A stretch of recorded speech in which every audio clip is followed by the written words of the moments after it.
السلام علیکم ورحمۃ اللہ۔ بسم اللہ الرحمن الرحیم۔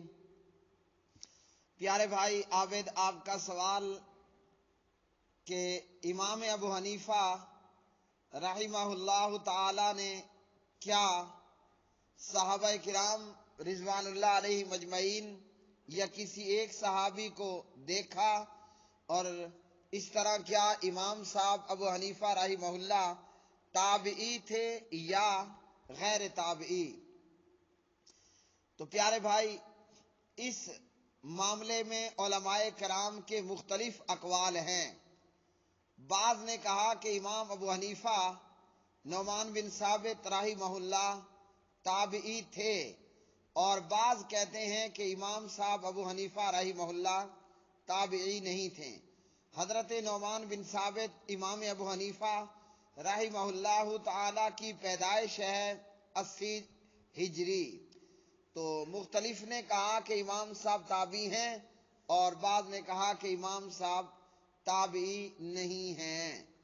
خطیب بغدادی رحمہ اللہ تاریخ بغداد میں لکھتے ہیں کہ نعمان بن ثابت امام ابو حنیفہ رحمہ اللہ اہل رائے کے امام اور عراقیوں کے فقیہ تھے، اور امام صاحب ابو حنیفہ رحمہ اللہ نے انس ابن مالک رضی اللہ تعالی عنہ کو دیکھا ہے، تاریخ بغداد۔ اور اسی طرح امام ابو الحسن الدارقطنی رحمہ اللہ تعالی سے پوچھا گیا کہ امام ابو حنیفہ رحمہ اللہ کا صحابی رسول انس بن مالک رضی اللہ تعالی عنہ سے سماع ثابت ہے، یعنی امام صاحب نے انس بن مالک رحمہ اللہ سے سنا؟ تو امام دارقطنی فرماتے ہیں کہ نہیں، امام صاحب ابو حنیفہ رحمہ اللہ کا انس رضی اللہ تعالی عنہ کو دیکھنا ثابت نہیں، بلکہ امام ابو حنیفہ رحمہ اللہ نے تو کسی صحابی سے بھی ملاقات نہیں کی، تاریخ بغداد۔ اور پھر اسی طرح اس کے تعلق سے ایک روایت بھی بیان کی جاتی ہے کہ امام ابو حنیفہ رحمہ اللہ فرماتے ہیں کہ انس بن مالک رضی اللہ تعالی عنہ کوفے آئے اور میں نے وہ ان کو دیکھا۔ تو یہ روایت بھی سندن ثابت نہیں ہے۔ اس روایت کے اندر موجود سیف بن جابر مجہول الحال ہے، تو اس لیے یہ روایت ثابت نہیں، اور اس میں زیادہ صحیح بات وہی ہے جو امام الدارقطنی رحمہ اللہ تعالی نے کہی کہ امام صاحب ابو حنیفہ رحمہ اللہ کا نہ تو جناب انس بن مالک کو دیکھنا ثابت ہے، اور نہ ہی کسی اور صحابی رسول رضوان اللہ علیہم اجمعین کو دیکھنا ثابت ہے۔ علامہ محمد زبیر علی زئی رحمہ اللہ فرماتے ہیں کہ امام ابو حنیفہ رحمہ اللہ تابعی نہیں ہیں، کسی ایک صحابی سے بھی ان کی ملاقات ثابت نہیں ہے، اور اس میں امام ابو الحسن الدارقطنی رحمہ اللہ کا قول ہی راجح اور صحیح ہے کہ امام صاحب نے صحابہ کو یا صحابی کو نہیں دیکھا۔ اور اسی طرح آخری صحابی کے تعلق سے مختلف اقوال میں ایک قول یہ بھی ہے کہ آخری صحابی جو فوت ہوئے وہ حضرت ابو طفیل عامر بن واصلہ رضی اللہ تعالی عنہ تھے۔ انہوں نے 102 ہجری میں مکہ مکرمہ کے اندر وفات پائی۔ اور اسی طرح خادم رسول حضرت انس بن مالک رضی اللہ تعالی عنہ پیارے نبی علیہ الصلوۃ والسلام کے بڑے عظیم الصحابی ہیں، اور 100 برس سے زیادہ عمر پائی۔ جناب عمر فاروق رضی اللہ تعالی عنہ کے عہد خلافت میں بصرہ گئے، اور وہاں سے قریب ہی ایک مقام پر 93 ہجری میں 93 میں آپ رضی اللہ تعالی عنہ کا انتقال ہوا۔ بصرہ میں آخری صحابی تھے جن کی وفات ہوئی۔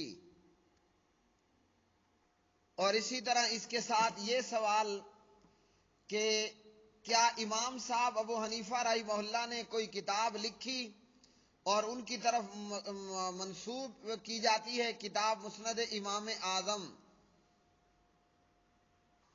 تو حضرت امام ابو حنیفہ رحمہ اللہ تعالی نے کوئی کتاب لکھی ہو یا لکھوائی ہو، ایسی کوئی کتاب بھی موجود نہیں جس کے متعلق یہ دعویٰ کیا جا سکے کہ یہ کتاب امام صاحب نے لکھی یا لکھوائی۔ ایسی کوئی کتاب موجود نہیں ہے۔ ہاں، اگر کوئی تقلید کے ہاتھوں غلو ہو کر دعوے کرے تو وہ کرتا رہے، باقی تحقیق کے میدان میں ایسی کوئی کتاب نہیں جس کے متعلق یہ دعویٰ کیا جا سکے کہ یہ کتاب امام صاحب رحمہ اللہ نے خود لکھی یا اس کو مرتب کروایا۔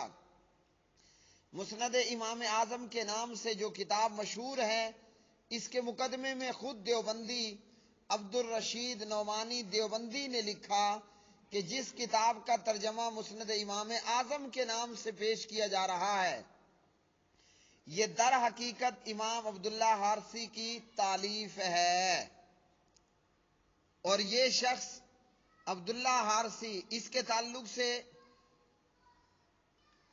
اس پر جرح کرتے ہوئے اسے کذاب کہا گیا ہے، تو یہ شخص بالاتفاق ضعیف ہے، اور ایسے راوی کی روایت ہی مردود ہے، اور اس شخص کی امام ابو حنیفہ رحمہ اللہ تک جو سند ہے وہ بھی نامعلوم اور مردود ہے۔ اور اسی طرح ایک واقعہ بیان کیا جاتا ہے کہ امام شافعی امام ابو حنیفہ رحمہ اللہ کی قبر پر گئے تھے اور فرماتے ہیں کہ میں ابو حنیفہ کے ساتھ برکت حاصل کرتا اور روزانہ ان کی قبر پر زیارت کے لیے آتا۔ جب مجھے کوئی ضرورت ہوتی تو 2 رکعتیں پڑھتا اور ان کی قبر پر جاتا اور وہاں اللہ سے اپنی ضرورت کا سوال کرتا تو جلد ہی میری ضرورت پوری ہو جاتی۔ بحوالہ تاریخ بغداد۔ اس روایت میں موجود عمر بن اسحاق بن ابراہیم غیر معروف ہے، سلسلہ الضعیفہ للامام البانی رحمہ اللہ، تو لہذا یہ روایت جو ہے وہ مردود ہے۔ شیخ الاسلام امام ابن تیمیہ رحمہ اللہ نے اس قصے کو موضوع من گھڑت گڑنتو بتلایا، یعنی اس کی کوئی حقیقت نہیں ہے۔ تو یہ ہے میرے پیارے بھائی امام ابو حنیفہ رحمہ اللہ کے تعلق سے صحیح بات۔ فتاوی علمیہ وغیرہ، اللہ تعالیٰ سے دعا ہے کہ اللہ رب العالمین کتاب و سنت کی پیروی کرنے کی اور کتاب و سنت کے روشنی میں ائمہ مجتہدین ائمہ کرام کی اطاعت اور اتباع کرنے کی توفیق عطا فرمائے۔